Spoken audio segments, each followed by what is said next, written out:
여러분 안녕하십니까. 6월 실전 문제풀이 과정 두 번째 시간 시작하도록 하겠습니다. 21번부터 보죠. 자, 21번부터는 생명보험 상품입니다. 자, 분량이 좀 적죠. 예, 적기 때문에 출제되는 범위 자체도 실은 굉장히 같은 곳에서 반복이 계속된다는 점 여러분께서 유의를 해 두시고요. 자, 처음에 나오는 게 이제 관련 법규입니다. 생명보험과 관련된 법규와 내용의 연결이 틀린 것은, 자, 이 법규는 어떤 내용이다라고 하는 것인데, 이제 법규 여러 가지가 나오죠, 그죠? 그래서 이렇게 연결되는 문제 자주 출제가 됩니다. 자, 1번 상법, 보험계약 관계를 규정을 하고 있다. 2번 보험업법은 보험업 허가와 관련된 법규다. 3번 금융산업의 구조 개선에 관한 법률은 보험감독의 것. 뭔가 이게 구조 개선인데 감독하고는 좀 관련이 좀 없어 보입니다. 상법은 가장 기본적인 우리 생명보험과 관련된 법이죠, 그죠?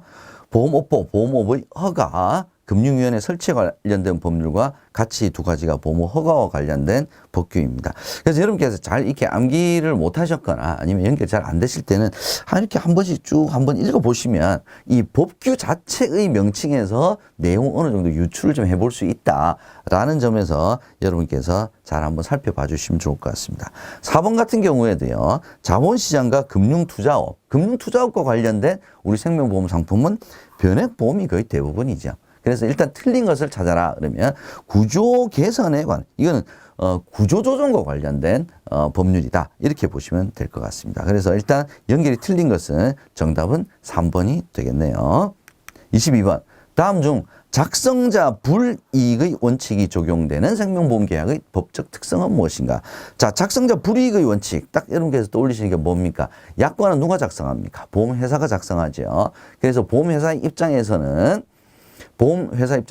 계약자 개개인에게 맞는 약관을 다 따로 작성할 수가 없기 때문에 계약자 입장에서는 보험회사가 작성한 약관을 전체로서 거절 내지는 승낙할 수밖에 없다. 자, 이런 법적 특성이 있었죠. 자, 이게 뭡니까? 부합계약성에 대한 설명이죠. 자, 부합계약성이 제일 시험 문제에 많이 자주 출제가 되는 부분입니다. 법적 특성 중에. 그 다음이 이제 낙성계약, 그 다음이 이제 뭐 불효식 계약, 그 다음에 유상쌍무, 이런 식으로 해서 여러분께서 그 비중이 정해져 있는 것은 아니지만 많이 출제가 되고 있으니까 그 순서대로 여러분께서 어느 부분이 많이 나온다라는 점 기억을 해두시면 좋을 것 같습니다. 23번 보겠습니다. 다음 중 보험회사에서 보험상품을 개발하여 판매하고자 할 때 작성한 기초서류도 자주 출제가 되는 부분입니다. 자, 뭡니까? 사업방법서, 보험료 및 책임준비금, 산출방법서, 보험약관, 세 가지죠. 그죠? 그래서 청약서 내지는 사업방법서인데 사업설명서, 상품설명서 뭐 이런 것들은 다 틀린 겁니다. 그죠? 그래서 사업방법서가 맞습니다. 그래서 청약서, 사업설명서, 설명서 붙은 거 다 틀린 거라 그랬죠. 사업설명서, 상품설명서 이거 다 틀린 거니까 여러분께서 기억을 해주시면 좋겠습니다. 그래서 이 기초서류와 관련된 부분은 1번, 2번, 4번은 딱 고정을 시켜놓고요. 틀린 것만 하나씩 바꿔가면서도 시험 문제에 출제가 자주 된다라는 점 기억을 해주시면 좋겠습니다. 24번 다음 보기의 괄호 안에 들어갈 알맞은 단어는 무엇인가? 자, 괄호 1안 기준연령 요건에서 생존시 지급되는 보험금의 합계액이 이미 납입한 보험료를 초과하지 아니하는 보험.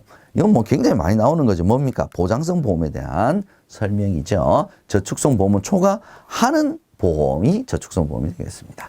25번 보겠습니다. 다음에서 종신보험에 대한 설명으로 틀린 것은 1번 사망을 보장하는 모든 보험 상품은 종신보험이다. 정기보험도 있죠. 정기보험에서도 사망을 보장하는 보험 상품이라고 볼 수가 있습니다. 그래서 1번은 모든 보험 상품은 종신보험이다 그랬으니까 틀린 지문이네요. 이 지문 문제가 올해 자주 보이네요. 기억해 두시면 좋겠습니다. 2번 피보험자 사망 시 유가족이 처하게 될 경제적 곤궁을 해결해 주는 생활보장 상품이다. 피보험자 사망 시 지난달에는 이 피보험자를 계약자 사망 시 이렇게 나와서 이게 틀린 지문을 한 적도 있었죠. 3번 다양한 특약부가 가능하지요. 종합보장형 보험 설계가 가능합니다. 그래서 하나의 보험으로 여러 개의 보험을 가입한 효과를 누릴 수가 있는 것이 종신보험이다. 4번 정기보험과 종신보험의 가장 큰 차이는 보험 기간이다. 정기보험은 기간을 정해놨죠. 종신은 기간의 종신이죠. 그래서 기간이 차이가 있다 해도 다 맞는 지문이 되겠습니다. 정답은 틀린 지문은 1번이 되겠습니다. 26번 교육보험과 어린이보험에 대한 설명으로 틀린 것은 교육보험, 어린이보험이 따로따로 한 문제씩 나오는데 올해는 합쳐놨네요. 한번 보겠습니다. 이렇게 합쳐놨을 때는 교육보험에 대한 설명을 어린이보험으로, 어린이보험에 대한 설명을 교육보험으로 이렇게 바꿔서 설명할 가능성이 굉장히 높죠. 자, 그걸 염두에 두고 한번 풀어보겠습니다. 1번 어린이보험에서 학자금 등을 지급하는 상품이 출시되면서 교육보험의 판매량은 감소하고 있다. 맞죠? 예, 종신보험의 활성화 또 하나의 이유가 되고 있습니다. 2번 교육보험은 변액형 보험 상품으로도 판매되고 있습니다. 맞네요. 3번 어린이보험은 만 15세 미만 사망 시 납입한 보험료 전액과 해약 환급금이 아니라 책임준비금 중에서 큰 금액을 지급하고 계약은 소멸한다. 얘가 틀린 지문이네요. 자, 이 지문은 굉장히 여러 가지 형태로 출제가 되고 있으니까 반드시 암기를 해 두셔야 됩니다. 별표 한 50개쯤 해도 되는 부분입니다. 반드시 나온다 이렇게 보셔야 될 것 같습니다. 그래서 3번이 일단 틀린 지문이고요. 교육보험은 부모 사망 시 교육자금 및 양육자금이 지급된다. 부모 사망 시에도 지급이 되죠. 이게 교육보험의 특성 중에 하나입니다. 정답은 3번이 되겠네요.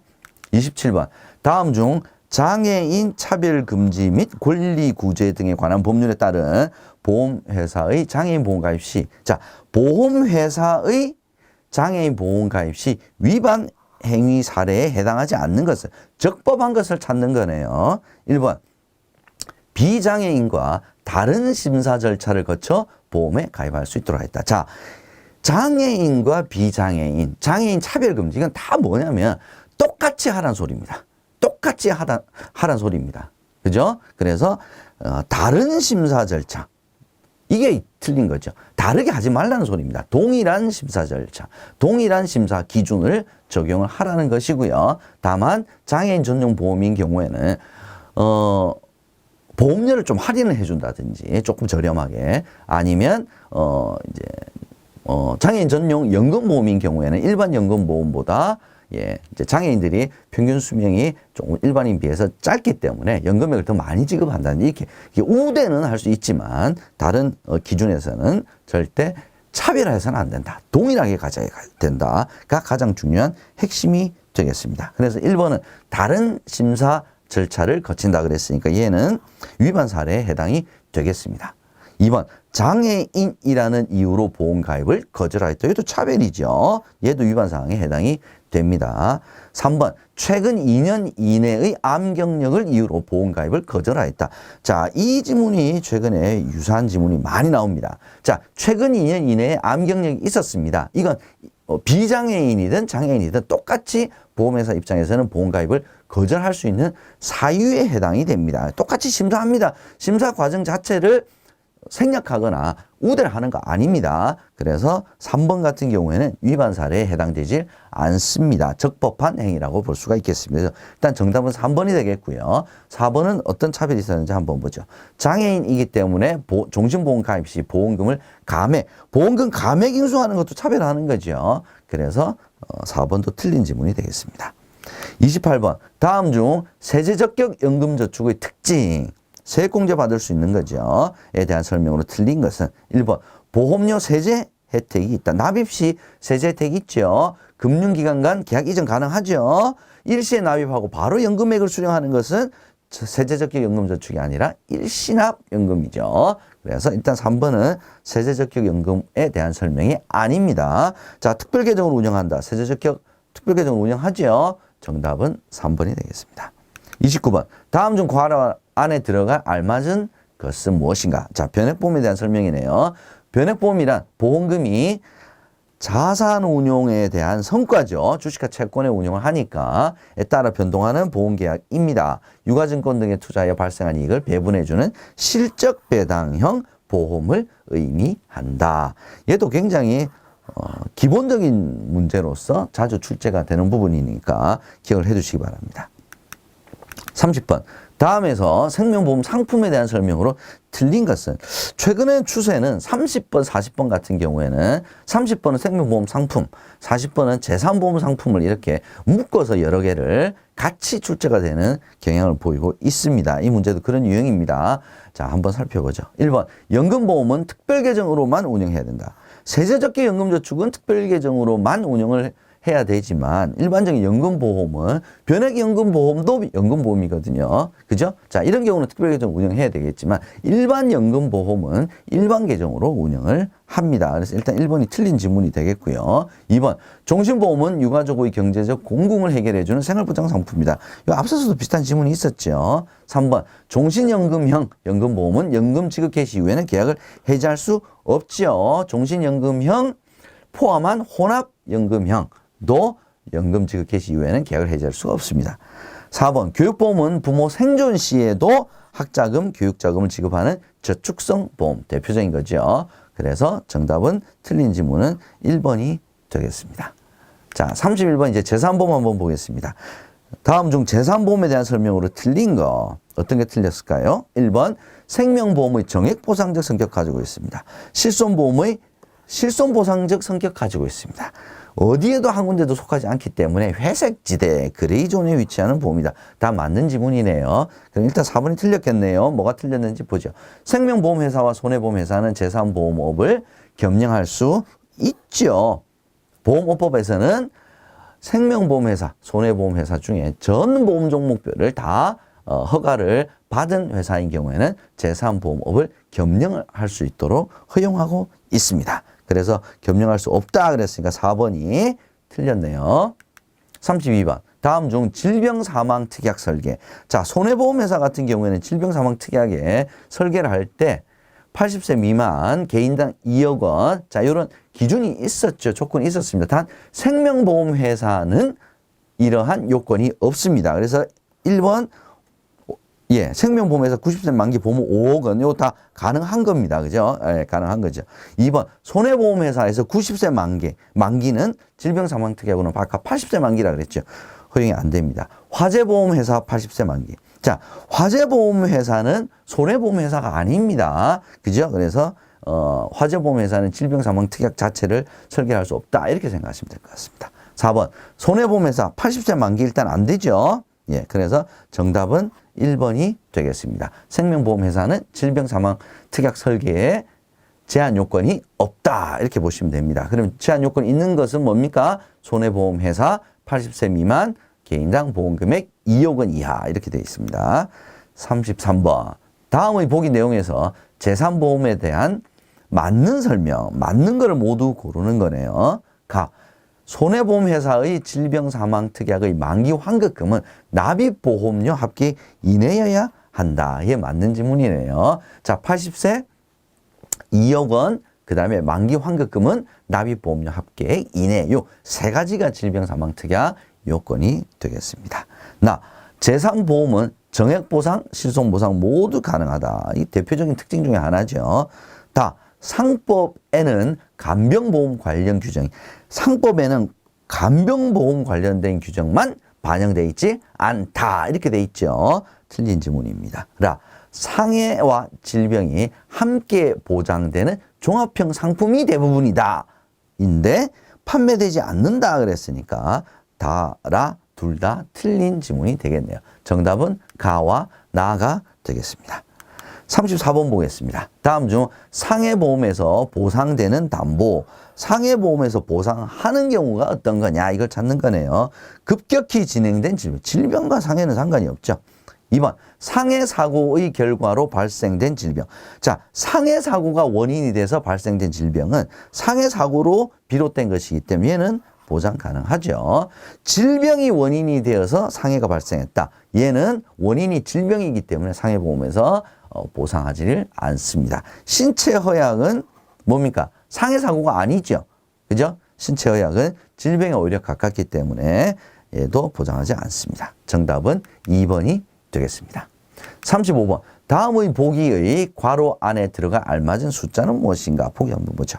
상해 보험은 직업 직무의 성격에 따라서 사고 발생 위험이 달라지므로 직업별 위험 등급을 5등급으로 분류하고 등급에 따라서 위험률을 3단계로 차등 적용하고 있다. 자, 5등급 3단계 얘도 반드시 암기를 해야 되는 부분입니다. 오늘 보기 내용은 다 암기가 반드시 필요한 내용만 다 출제가 되었네요. 그래서 정답은 2번 5등급 3단계.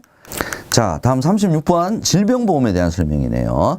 질병보험에 대한 설명으로 맞는 거 한번 찾아보겠습니다. 1번 노화로 인한 요통은 노화는 상해사고가 아니죠, 그죠?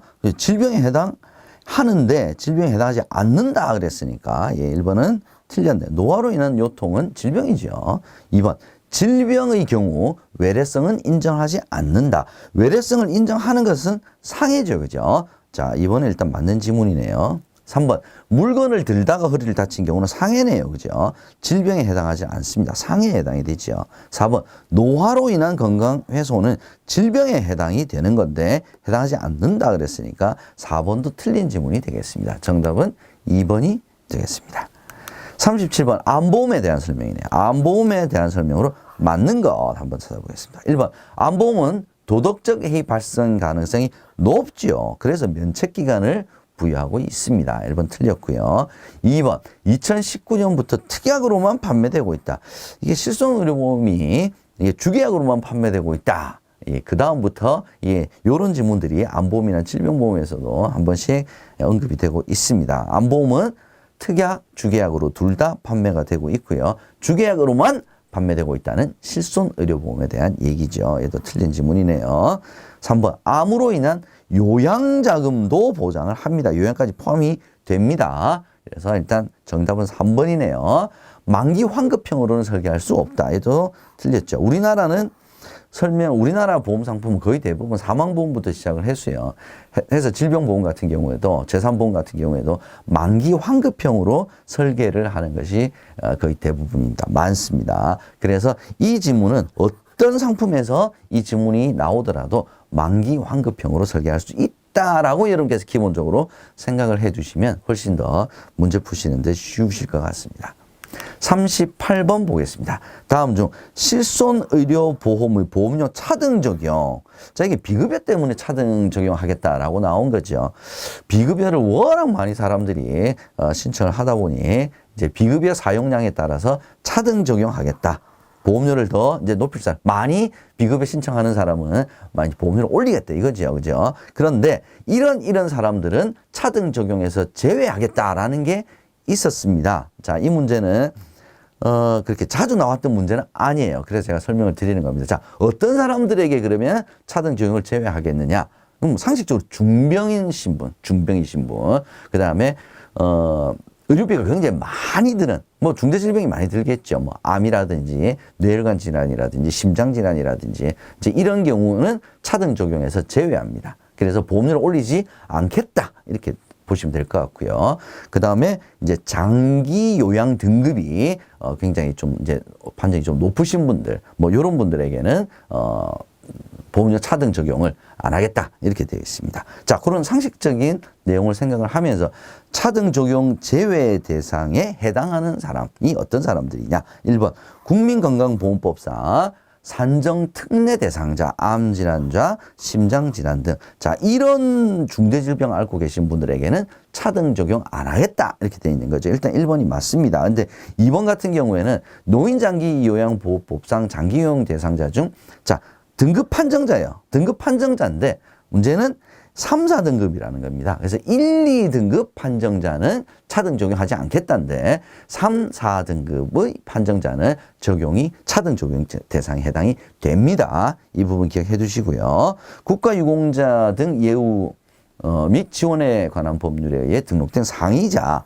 자, 이분들은 장애인 전용 보장성 보험, 장애인 전용 보험에는 가입을 할 수 있는 대상이 되지만 보험료 차등 적용 제외 대상과는 관련이 없습니다. 의료법상 의료인은 뭐 말할 것도 없이 차등 적용 대상에서 해당이 그러니까 제외 대상이 아닌 거죠. 차등 적용 대상에 해당이 됩니다. 그래서 정답은 1번이 되겠습니다.